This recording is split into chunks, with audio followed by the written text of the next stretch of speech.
Many people often wish that they could have a paranormal experience.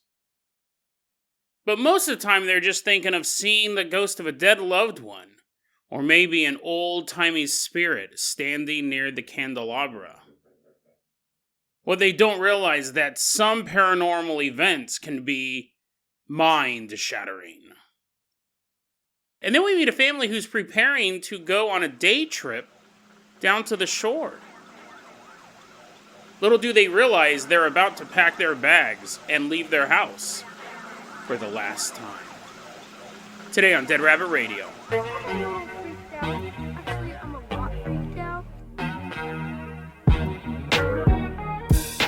Hey everyone, welcome back to another episode of Dead Rabbit Radio. I'm your host, Jason Carpenter. I'm having a great day. Hope you guys are having a great day too. Hope you guys are having tons of fun doing whatever you're doing. We got a lot of stuff to cover today, so we're going to get started right away. First off, running on into Dead Rabbit Radio Command. Everyone get on your feet and give it up for Ask Auntie. Woohoo, yeah, wee, haha, yeah, woohoo, yeah. She's coming on in, bringing us a basket of homemade cookies. Ask Auntie, or Auntie? I think Auntie, like an aunt, uncle and aunt. Ask Auntie, she is a YouTube membership subscriber. I don't know what the actual term is. She purchased the YouTube membership, so that's a reoccurring monthly donation through YouTube. Really appreciate it. Ask Auntie. You're going to be our captain, our pilot this episode. If you guys can't support the show financially through YouTube memberships or Patreon or the merch store, that's totally fine. It really is. Just help spread the word about Dead Rabbit Radio. That helps out so much. Tell your friends, tell your family, tell everyone you know. Dead Rabbit Radio is your favorite paranormal show. Let's get this party started. Ask Auntie. Let's go ahead and start off. I'm going to toss you the keys to the Jason Jalopy. We're going to leave behind Dead Rabbit Radio Command. Drive us all the way out to a little girl's house. Driving up to this little girl's house. A thunderstorm's rolling in. We see it off in the distance.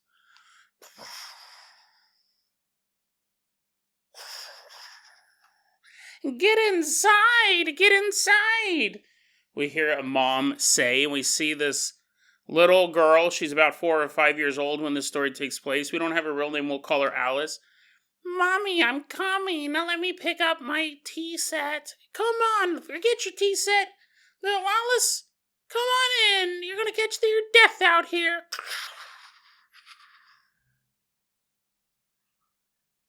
Little Alice runs inside the house. This made it sound like it was the end of the world type of storm.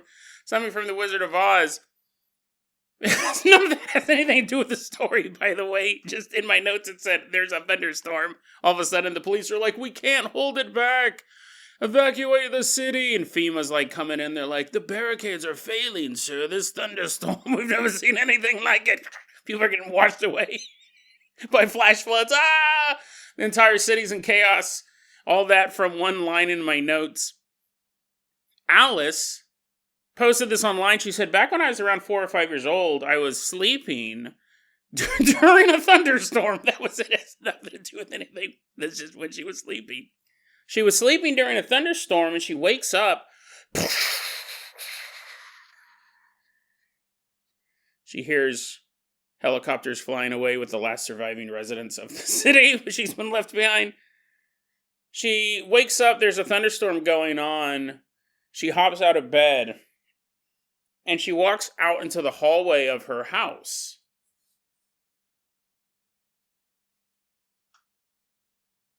When she's standing in her hall, she's the only one awake, right? This is the middle of the night. When she walks out into her hallway, she turns and she looks and she sees someone standing in the hallway wrapped in a blanket. And this person is just spinning around in a circle. And Alice is watching this person wrapped up in this blanket twirling around. She doesn't say how fast. So, I mean, listen, it would be creepy if it was slow. If it was like, go, woo, woo, woo, woo, spinning around, it's a little less creepy. But, pick your poison. I'm not saying it would be moving in slow motion or anything like that. I imagine, though, if it was, like, super violent, like, whoa, that's a little less creepy. Like, I mean, again, I think any of it would be creepy if I was 5 years old. I'd be like, ah. And Alice is a little weirded out. She sees this person wrapped in a blanket standing in the hallway. She assumes it's her mother. And she asks, Mom? And the person in the blanket is still just spinning in circles. And Alice said that's when she realized that something weird was going on. Because when she said, Mom, not only did it not confirm that it was the mother, but it didn't have any reaction to her at all. It just kept spinning there. Which is a fair assumption. Like if it was a burglar, he only wanted to steal one blanket. May have run away when they realized someone else was in the hallway. If it was Mom, obviously would have said, oh, hey, Alice. Don't mind me. I do this every night when you're asleep. Someone was wrapped in a blanket, spinning around in her hallway in the middle of the night. The reason... I got more stuff. I don't know. I'll see you later, guys. The show's really scraping the bottom of the barrel. That's all we're covering today. No, I really like this haunting, and I have it paired with something else, because this is a subset of paranormal activity we've covered on this show. The absolutely abstract nature of the paranormal. I did say it was mind-breaking, and you're like, Jason, that's not mind-breaking. It's just someone wrapped up in a towel or a blanket. I'm like, oh, but was it a duvet? How does your mind feel now? We are accustomed, as paranormal researchers, as lovers of the lore, that there are rules that ghosts follow, and there's comfort in rules. So when you see something like this, it doesn't make sense. It's not the, spirit of a dead Native American who was shot by a pioneer 100 years ago. It's not the ghost of a little girl peeking from around the corner who 30 years before this family moved in was strangled by her father.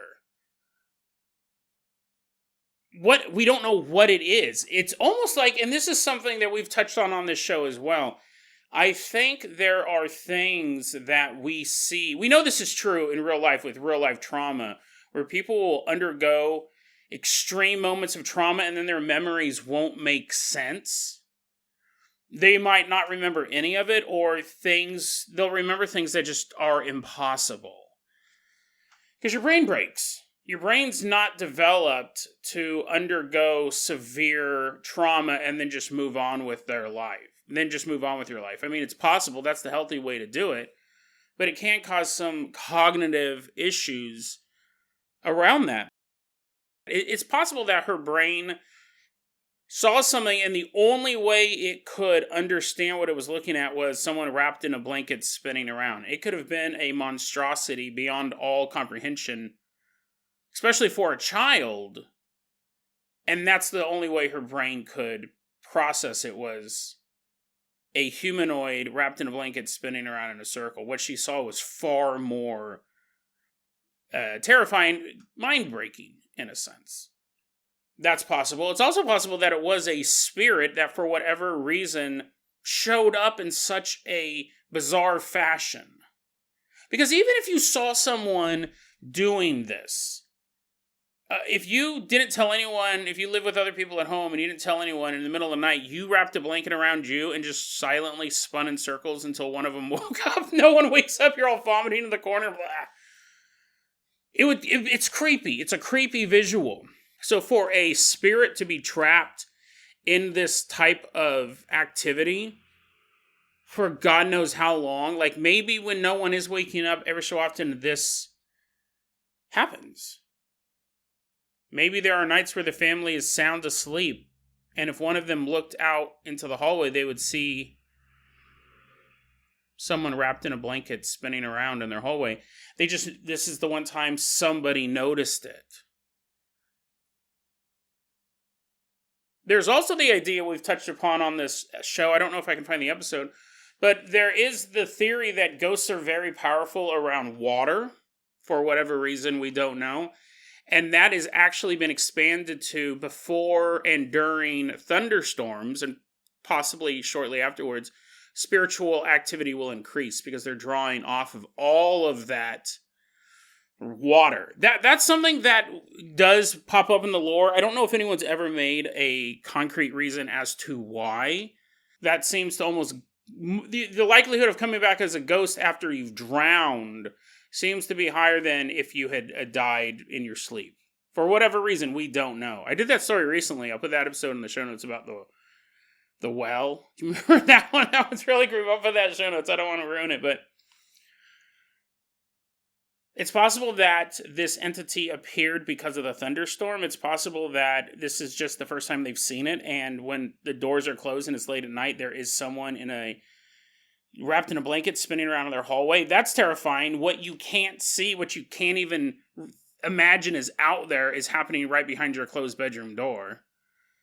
It could be a spirit that's trapped like this. It could be, that's just, again, horrifying. I think it would be hard enough to be a ghost trapped in a haunted house, but I mean, imagine if you're trapped like this. Or it could have been something that's so dark, so oppressive, so utterly insanity inducing. That's the only way that Alice could perceive this entity. And I like these abstract type of hauntings because they don't fit neatly into a box. Makes us really step back and ask the question, what is going on? It might not even be a ghost, really, but it's definitely an entity of some sort. This was posted online by someone going by the name of Bipolar Bug. Wanted to give that shout out there for Alice. But we're not done. We're not done with this type of haunting. Ask Auntie, let's go ahead and toss you the keys of the Hare hovercraft. We got somewhere else to visit. Take us all the way out to Japan. Specifically, we're going to Okinawa, Japan. Early 2023, much more recent story. We actually don't know when that story took place. Alice is posting it as an adult. She said it happened when she's 4 or 5, so, probably 80s, 90s when it took place. Now we're in Okinawa, Japan, early 2023. We're about to meet this man. We're going to call him Jim. He's an American citizen who's living in Okinawa with his wife. We'll call her Michelle. And Jim said one morning he woke up and his wife was kind of laying there next to him in bed, and she goes, "Hey, Jim, what was going on last night? What were you doing? Or what were you? I know what you were doing. You were sleeping, but what were you dreaming about?" And Jim's like, "What?" Michelle goes, "Yeah, it was super weird. You woke me up last night, and you're making all this noise in bed. You were groaning. You were deeply groaning." Get ready, guys, because I'm going to imitate all these sound effects. It's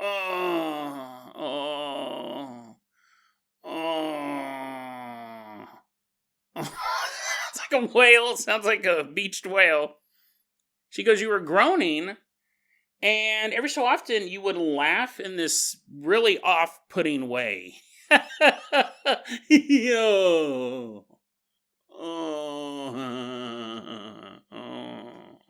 There's a new ringtone, guys.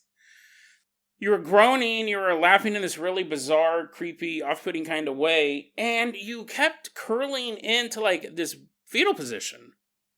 I've never seen you do this stuff before. I probably would have married you. Probably a good reason to live with someone before you marry them, just in case they don't groan and laugh and curl up like a shrimp on the bed. He doesn't really have... it's when most people don't realize they snore, he doesn't really have an explanation for it. He's like, I don't know, that is kind of weird, right? Super weird. But I don't know why I was doing it. If you're looking for a reason as to why I was doing it, I don't know. Now it's time for my mid-morning nap. Starts groaning again. He goes, this actually happened for a bit. My wife would say, hey, he wakes up, she has bags under her eyes. She's like, oh, I can't sleep. She goes, you were doing it again. Middle of the night, you started groaning and laughing. And what is going on? What is going on? Well, one night he has a dream. he has this dream that he's standing near this wall. And on the wall, there are 3 paintings. They're all portraits of a man. The same man. 3 separate paintings, but they all depict the same man. And he said, I'm looking at these 3 paintings. They all looked like the same dude. Pale face.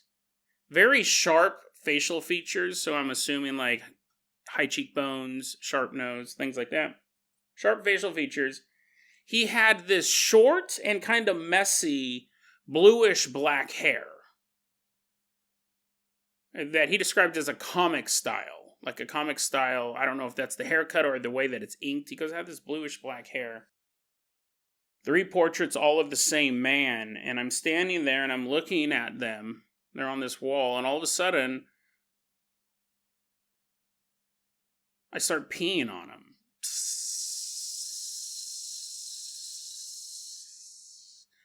Whips it out. Lets the main vein drain.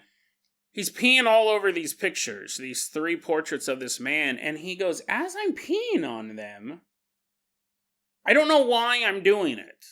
I don't know why I'm purposely pissing on all of these paintings. But I'm doing it. He's not going to stop it at this point. He's peeing on them. And he said, as I'm peeing on them, the faces began to move. Like they were getting angry and disgusted because someone's peeing on them. They're all, oh. But they're trapped in the painting. These faces can't leave the portrait. So as he's peeing on them, the faces are beginning to react as any rational adult would, as any rational living thing on planet Earth would, if all of a sudden he started peeing on them.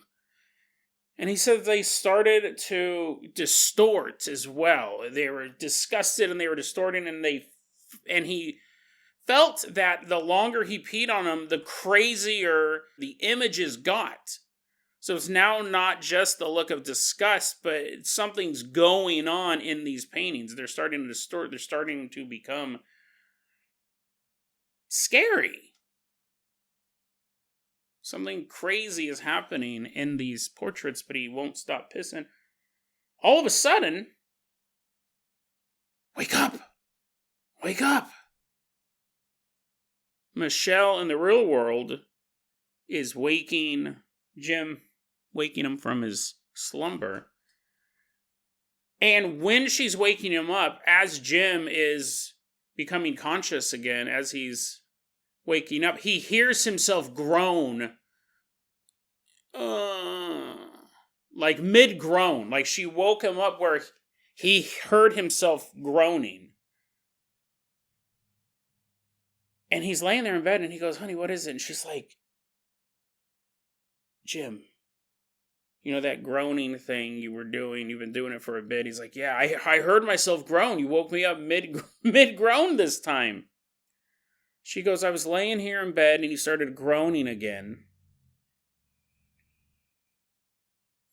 I'm like, great. And I rolled over and I see you curled up like a little shrimp, little baby shrimp again, groaning and kind of doing that creepy laugh. And then standing on your side of the bed, standing right next to you, there was this dude. He was standing right next to you, and I woke you up. I wasn't dealing with that alone. I have a hard enough time dealing with you groaning. But I don't know about none of this apparition stuff. Like, what was this? And Jim must be thinking, is there an intruder in here? Like, is that what you think happened, honey? Do you think that there's like a maniac in here watching me sleep? And Michelle says, no, not really. I've seen that man in this house before. Never told you about it. And Jim, and this happens. This happens a lot. We've covered this so often on this show, where people will keep paranormal activity to themselves, even in the same household. She goes, I've seen this guy before in the house. I don't think he actually, broke in. I think that we might be dealing with something here. And Jim goes, well, what did the guy look like? She said he was this tall guy, pale skin, and he has short black hair. Seen him before, and I never told you about it. Never saw him standing by you while you were sleeping, though. After about a week, Jim stopped groaning in his sleep. So this entire chunk of activity only lasted 5 to 7 days. No other complications after that. We don't know, actually, now that I'm saying it out loud, we don't know how often she had seen this guy, and had it been happening a couple days before this week? Did she see him a couple months before this week? We don't know. That piece of information was not available. But here we have a story that, if it is accepted as a true story, it's impossible, scientifically impossible. You could wrap yourself in a blanket and spin around in a hallway. You could easily do that. Right? It only requires 2 tools, you and a blanket and a hallway. A person cannot have a dream and then somebody else see that same figure in the waking world if they don't describe them to each other. That just doesn't make sense. That's impossible. From what we know of dreams, from what we know, well, going on to the next story, but from what we know of how the world works, if these people are telling the truth, then this is 100% a paranormal story. Some people go, well, they're making it up. Or, Jim, he posted this online underneath the name 4-Door 2-Seater. I mean, listen, I try to vet these stories as best as I can. I'll go through their posting history, and I have to discard a lot of stuff because I do this extra step. I'll find this really crazy story, and then I'll start going through their posting history, and I can kind of suss out if this is the only story Jim has ever posted that is even slightly paranormal. Every other post, he's talking about like Trans Ams or local football clubs or whatever. That kind of leans towards the idea that this may have happened. I often find stories that are crazy, and then I look through the posting history, and they go through a crazy event every single week. And I discard a lot of stuff that way, because I feel like this process works. Now, you could go, no, Jason, it's all made up, and that's fine, right? My goal isn't to prove to people that the world of paranormal is real. But to those of you who do accept that as a possibility, these are the type of stories where you have 2 witnesses, one in the dream world, one in the real world. If their descriptions match, that shouldn't even be possible. And again, this goes back to the idea of an abstract haunting. What in the world is even going on here? If we had Jim dreaming that he was being chased down a hallway by this man, and Michelle is seeing this man in the house, that actually is far more normal for a paranormal story than pissing on pictures of a ghost man and him watching you sleep. Ghost watching you sleep is actually pretty common in the world of the paranormal. I mean, it's not common compared to how often does a squirrel drop his nuts, but in the world of paranormal, ghost watching you sleep, it's pretty normal paranormal activity.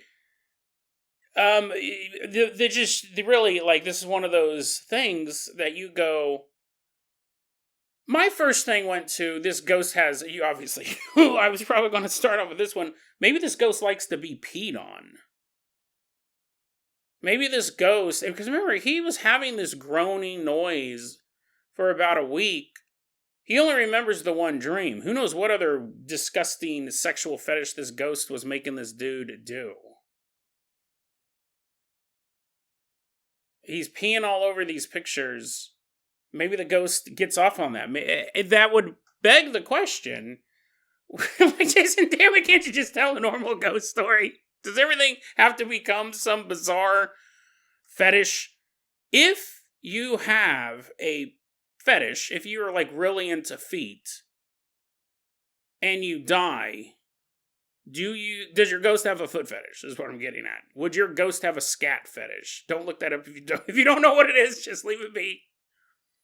Does your ghost like water sports? If you have a thing about being peed on in life, And then you, at your job at the sewage factory, you're like, oh man, this place was really made for me. You're all break time, you're all swimming in the sewage. They're like, Johnson, get out of there. But you can't hear them because you're listening to your favorite rapper, Master P. You got your headphones in, and you end up drowning in raw sewage. He died doing what he loved. You can't have a better death than that. Now his ghost is floating around. Would that ghost still like to get peed on? It's funny because it sounds like this actually, to be honest, this is not where I planned on going with this segment. This just popped in my head. A fetish, we know how they develop. At early stages of development, of sexual development, someone can be exposed to a non-sexual item during a period of normal sexual arousal, and they develop a fetish. So when you're younger and your body is developing, and you are starting to feel all those feelings, and you don't really know what they are, and at the same time you happen to be at the mall with your mom, and she takes you to Payless Shoe Source to go shopping, and you see a beautiful woman walk in to ask for directions for another shoe store. She's like, I'm not shopping here. You're surrounded by shoes. You see this beautiful woman. You start to get aroused. At the same time, you're surrounded by women putting on shoes. That's how things like foot fetishes develop. Your babysitter or your older sister. I know all my examples are male-oriented, but obviously I'm coming from that background. First off, let me say I do not have a foot fetish. The opposite, for sure. I'm not into feet. But your older sister or your babysitter or whatever is goofing off, and they're like, smell my feet, aren't they stinky? You can get a foot fetish. And when we look back on people who have these fetishes, these real out-the-box fetishes, they can go. I remember very clearly that there's that fetish of feeders, of men who like to feed women until they get like 800 pounds. I remember years ago reading an article about it when it was like, when this first came to light, the feeder fetish, and almost all of the people interviewed could bring it back to an old Porky Pig cartoon or an old Looney Tune where they showed one of the characters being stuffed, was eating, force-fed all of this stuff and was getting big and rotund and walking around. They were having normal, their body was going through a change where they were becoming sexually aware, but they don't understand what's going on, and then they see something and the signals get crossed. That's why most people don't have fetishes. Some people argue that boobs are a fetish because it's technically a non-sexual organ. Hair fetish, right? People have, like, women with particular haircut, stuff like that. People don't really consider those fetishes, but foot fetish, scat fetish, all of this stuff. Balloon fetish, people who like having sex with balloons. Furries, obviously, are a big one. That's, at this point, at what point does it stop being a fetish and become a lifestyle? You can look back and you can go, yeah, I was young and my body was changing and I saw that Robin Hood cartoon on Disney. That Disney Robin Hood, Maid Marian smoking hot. And it causes these cross-signal things, and that's where these come from. Most people can really nail down to where this started in their life. They could go, I never ever thought anything about it, and then I watched Zootopia. And I was like, okay, I guess I'm sexually attracted to rabbits now. This is weird. This is not where I planned on going with any of this. But this is an interesting question now. And I want to get to this last story. And I apologize to Ask Auntie. This is not what I planned on talking about when I put you in the vehicle. If there was a furry who died, would their ghost continue to be a furry? And then it goes to this whole thing that would a ghost have any sexual desire at all? We do hear stories, they're very rare, about people having sex with ghosts. Super rare. Considering how sexual a human being is in life, you figured they would be equally sexual in death. But that tends not to be the case. If you take all the ghost sightings, and then it's such a small subset of people who have sex with ghosts.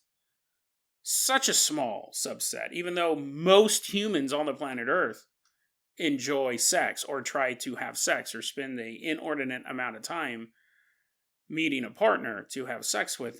We don't see that in the world of ghosts. So it'd be interesting. This phantom was like, oh, he's just trying to be a spooky phantom, and now everyone thinks I have a piss fetish. Oh, man. I'm coming to haunt you tonight, Jason. Maybe he doesn't have a piss fetish, right? I mean, I just thought that might be the case, and we kind of spun off on this other thing. Would a fetish survive death? If you really, really loved feet, would your ghost show up and manifest by sucking on women's toes while they're sleeping? From what we know, the answer is no. The answer is no, that doesn't happen, because it's super rare that ghosts engage in any sexual activity.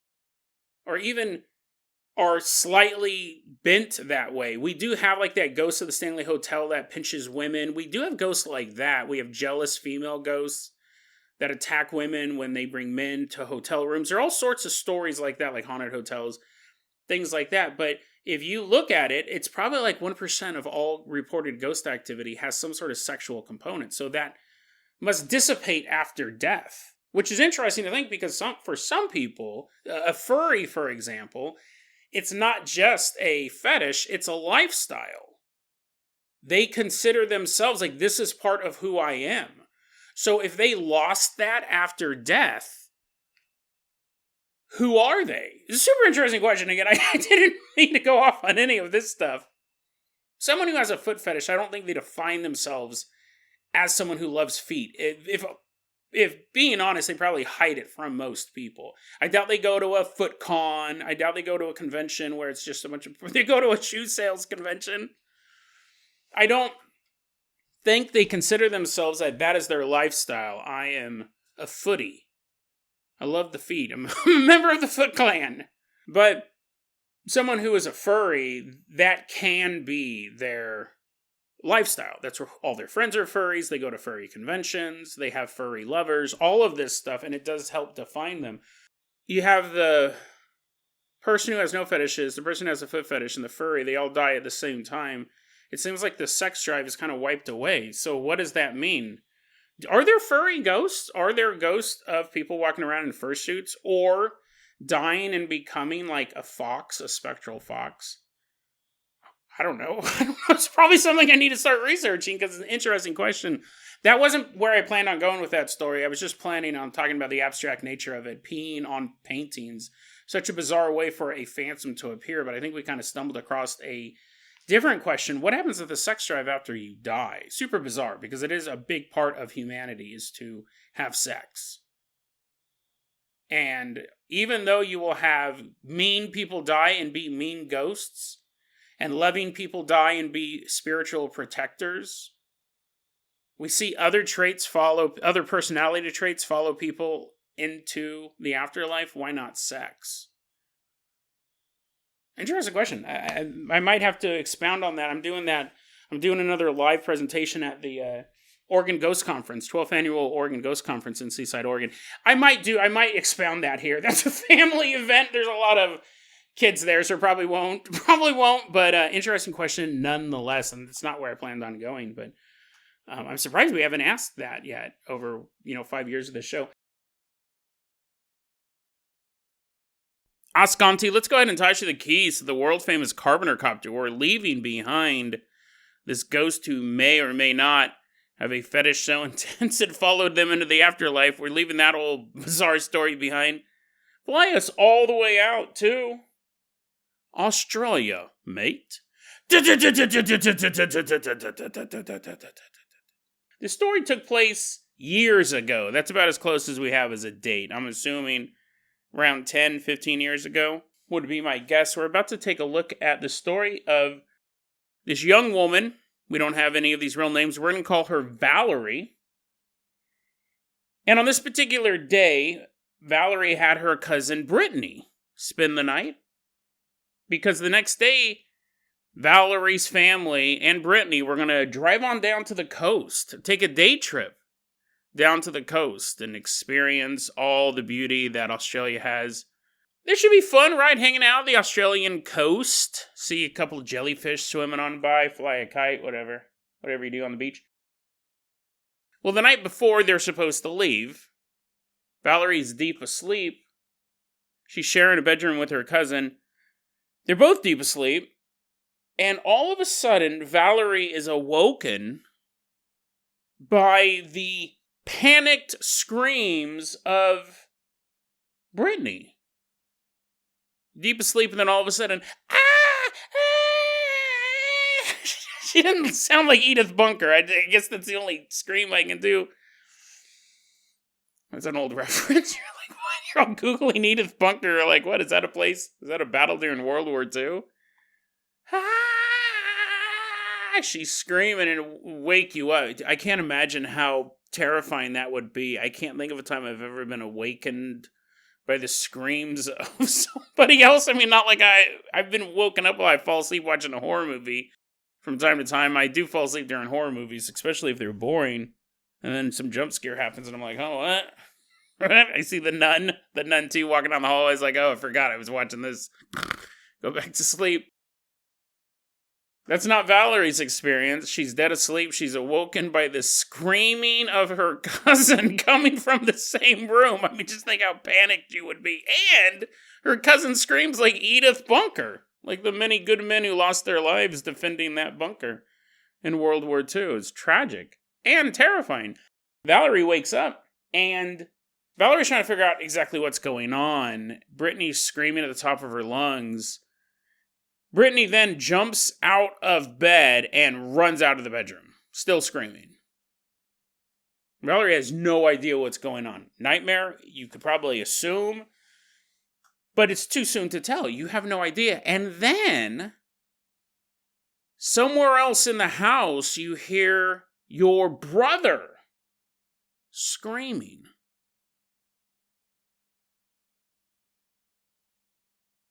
And then Valerie realizes that it's not just Brittany screaming, it's not just her brother screaming. Her mother is screaming as well. And before she can really put together theories, right? Like, I think your first theory, you'd be like, oh, Brittany must be having a nightmare, but it's happening so suddenly. But even if you did come to that conclusion, why is your brother and your mother screaming? You just don't know. It'd be so terrifying. You wouldn't know what was going on.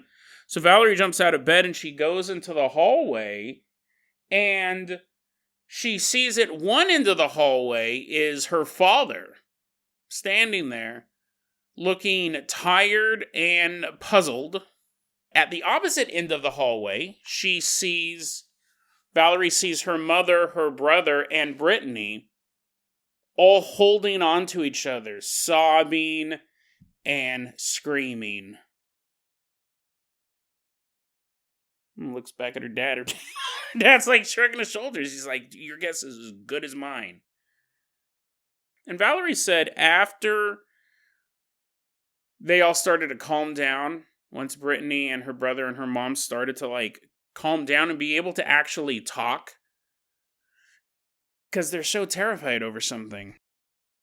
What they realize, once everyone's calmed down and they're able to explain to Valerie and the father of what happened, because they're just completely panicked. They can't even get a word out. Valerie says all three of them at the exact same time were having the same dream. She said they dreamt, the brother, the mother, and Brittany, they dreamt that everyone was loaded into the car and they were driving to the coast. It's a beautiful day. Perfect day to go see the ocean. Dad's driving the car along the winding roads high above the coastline when he loses control of the vehicle and drives right off of a cliff. Valerie says, obviously we canceled the day trip the next day. We decided probably shouldn't do that thing that 3 people had the nightmare about somehow. Let's not do that thing, right? I'm sure we can figure out stuff to do at home. Let's break out the Parcheesi game, a rousing round of Old Maid, whatever the case may be. They're not going on the day trip the next day. This was posted online by someone going by the name ESPN Weather Girl. And it's funny, I planned to do these two stories, but I forgot they both involve dreams. I'm going to repeat what I said earlier briefly. If this story is true, there's no rational explanation for it. If this story is true in the sense that Valerie's not lying to us and all three people in the house had the same dream about the same trip that was going to take place tomorrow, that cannot be rationalized. People cannot share a dream like that with different stimuli. I mean, they could all be thinking about going to the beach tomorrow, but all three of them barreling off the cliff. You could say, well, maybe one of them started screaming, and then the other two people were deep asleep. They were dreaming about a perfectly fine trip to the beach, when all of a sudden the screaming sent them into a nightmare spiral. And that's possible, right? That's possible. But the thing I find this story absolutely terrifying. I've always wondered this. I shouldn't say I've always wondered this, but like since I was probably 12 or something like that, maybe a little bit older, I've always wondered, do people know the day they die?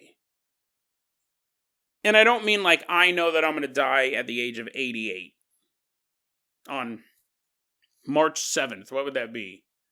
That would be almost 40 years, 41 years from now. That would be crazy to think that far ahead. But yeah, on March 3rd, 41 years from now, what would that, 2064, that's the day I'll die. I don't mean like that. I don't mean it that far in advance.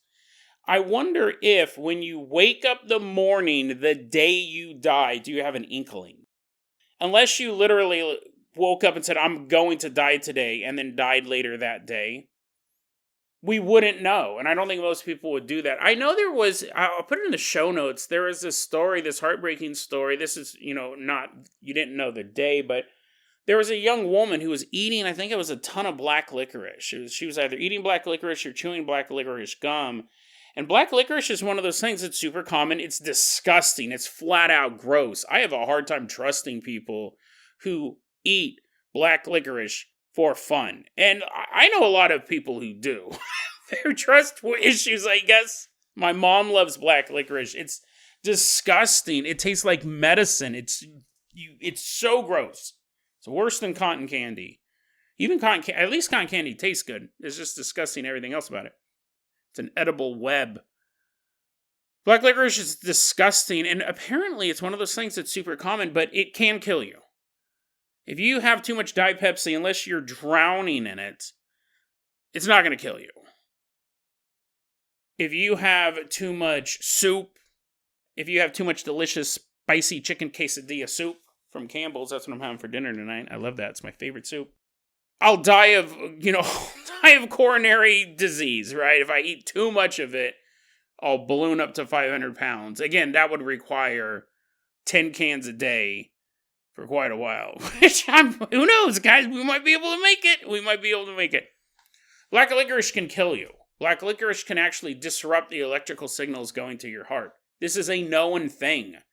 I didn't know about it, but famously, I think a year or two ago, it was in the headlines because a man ate nothing but black licorice. He ate it all day long at work, and then his heart just gave out. And it was interesting to read the article. You had doctors go, oh no, that will kill you. This is a known thing. Too much black licorice can kill you. As black licorice stocks plummet. I think that's what the case was. There was this young girl, I think it was too much, it was something unique that killed her. Sometimes people die because they put on too much deodorant. They cover every inch of their body with deodorant. You suffocate. There's normal things that can kill you. I'll see if I can. I'll really try to find the article. But she was a totally fine, healthy 15, 16-year-old girl. And she got home from school and she went upstairs and her mom was downstairs. And she hears her daughter yell out, "What does dying feel like?"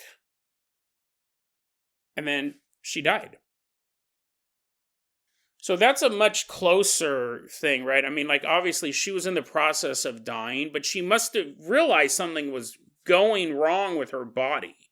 But she asked that question, what does dying feel like? Because like if your heart's stopping, right? If it's not like like a straight up heart attack, but your body's just literally shutting down one afternoon. But again, I thought it was a curious question. Such a tragic story. I thought it was a curious question. Something we don't know as people. Like, I can say these are the symptoms of a heart attack. These are the symptoms of a drug overdose. But if someone asks, what does dying feel like? Who knows? Because you can either have survived death, and you could kind of give an idea. I remember once there was that soldier who'd gotten shot, and he goes, what I felt. Because, obviously, in this case, we can have people who don't die and they're like medically dead and then they come back. That's where we get near-death experiences from. This guy said I had gotten shot and they were working on me. This is in Iraq a couple of years ago. They were working on me, and then all of a sudden, I just felt this sucking sensation. And I was dead. Like, he felt everything just kind of leave him. And he died. I mean, that's creepy, right? That would be a super creepy sensation. The next thing he knows, he's alive in a hospital. Like, they had to evacuate him and all that stuff. Serious, substantial injuries. Those are obviously, like, very unique, strong sensations. But my question is for the girl and for the GI who, fortunately he's still alive. Unfortunately, the girl passed. And everyone else who passes, when they wake up in the morning, do they have even the most passing thought that today will be the last day I live on the planet Earth? Do they think that? Do they have a dream the night before? Maybe they have a dream and they don't remember it. Maybe they have a dream and they don't make the connections. Obviously, if you're fighting in war, you're probably having some nightmares. You're like, oh man, hey, Captain, I don't feel like doing this deployment today. Last night I had a dream that I got shot in the head. And the captain's like, me too. Everybody does. That's part of war. You got to go out there, son.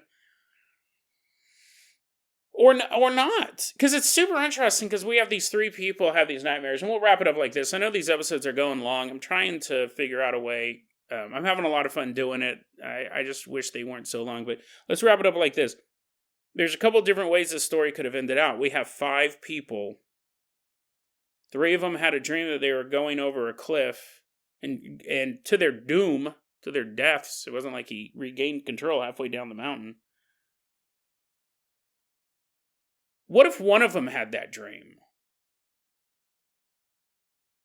If it was the brother, he has this horrible nightmare that they're going to go off the cliff, or if it was Brittany, had this horrible nightmare, they drove off the cliff, just them, they woke up screaming, most likely the parents would say, oh, it's just a nightmare. And they would have gotten in the car, the next day drove to the coast, and presumably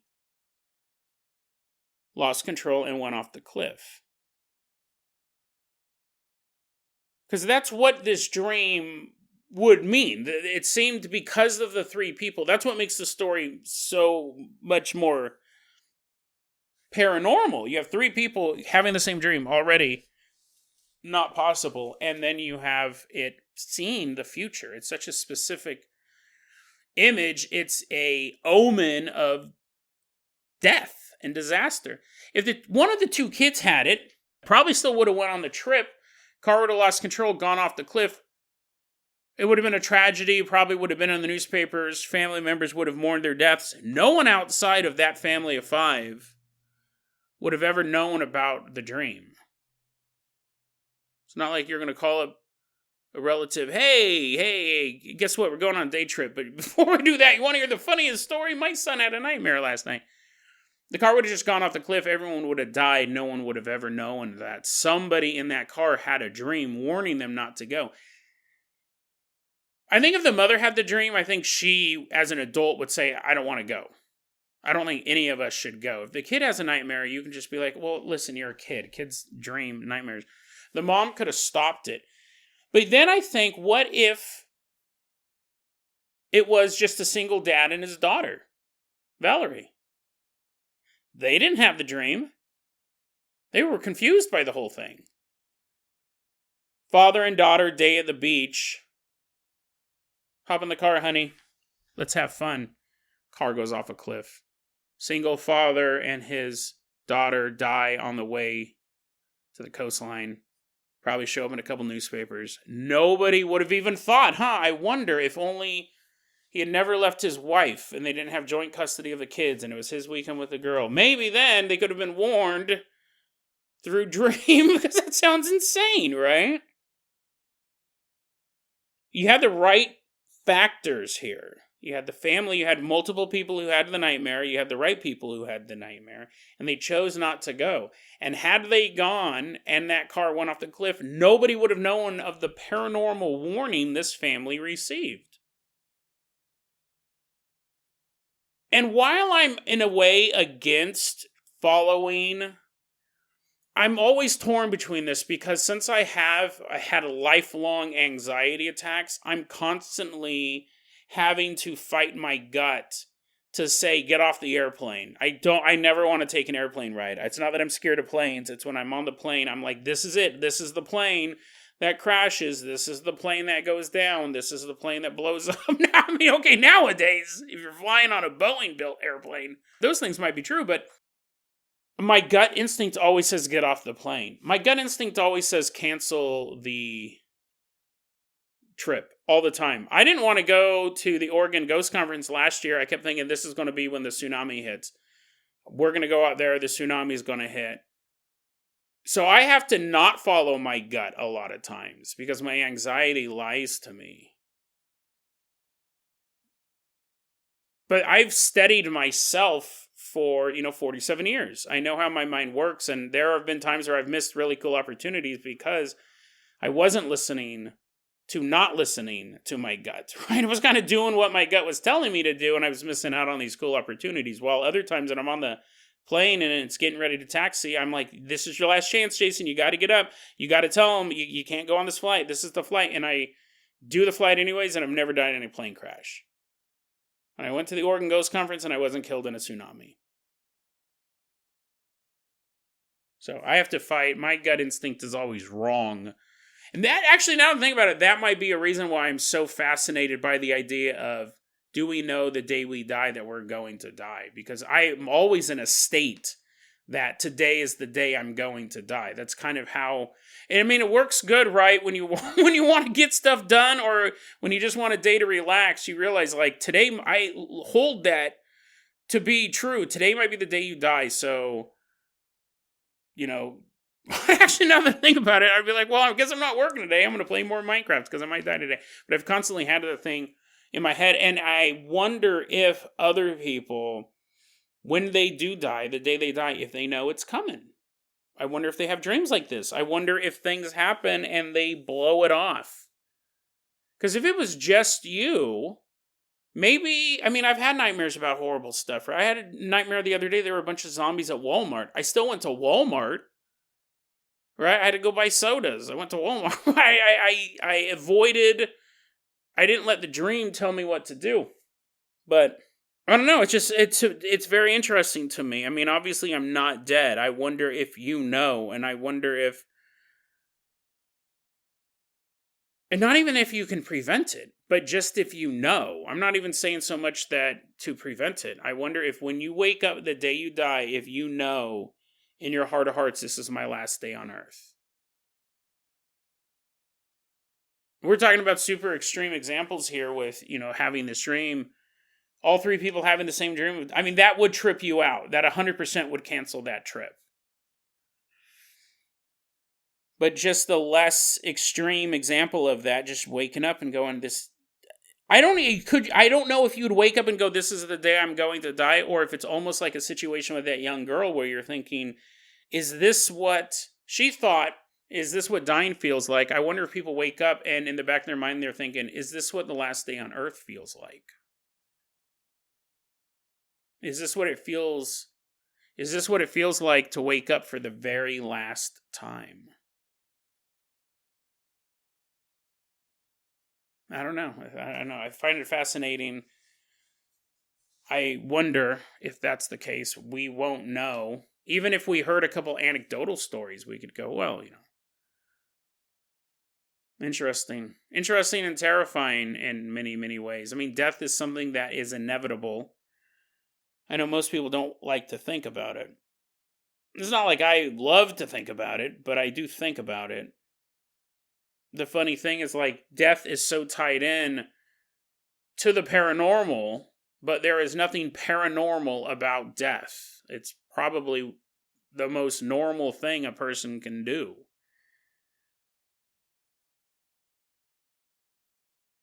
It's just kind of built into the system that we live in. Fascinating stuff. Fascinating stuff. Let's go ahead and wrap it up. You're sitting there, you're all freaking out. This is terrifying, man. This is so terrifying. I never thought about that before. Is this the last time I'm ever going to freak out listening to a podcast? Hopefully not. Hopefully you're back for many more episodes. DeadRabbitRadio@gmail.com is going to be our email address. You can also hit us up at Facebook.com/DeadRabbitRadio. TikTok is at Dead Rabbit Radio. Dead Rabbit Radio is the daily paranormal, conspiracy, and true crime podcast. You don't have to listen to it every day, but I'm so glad you listened to it today. Have a great one, guys.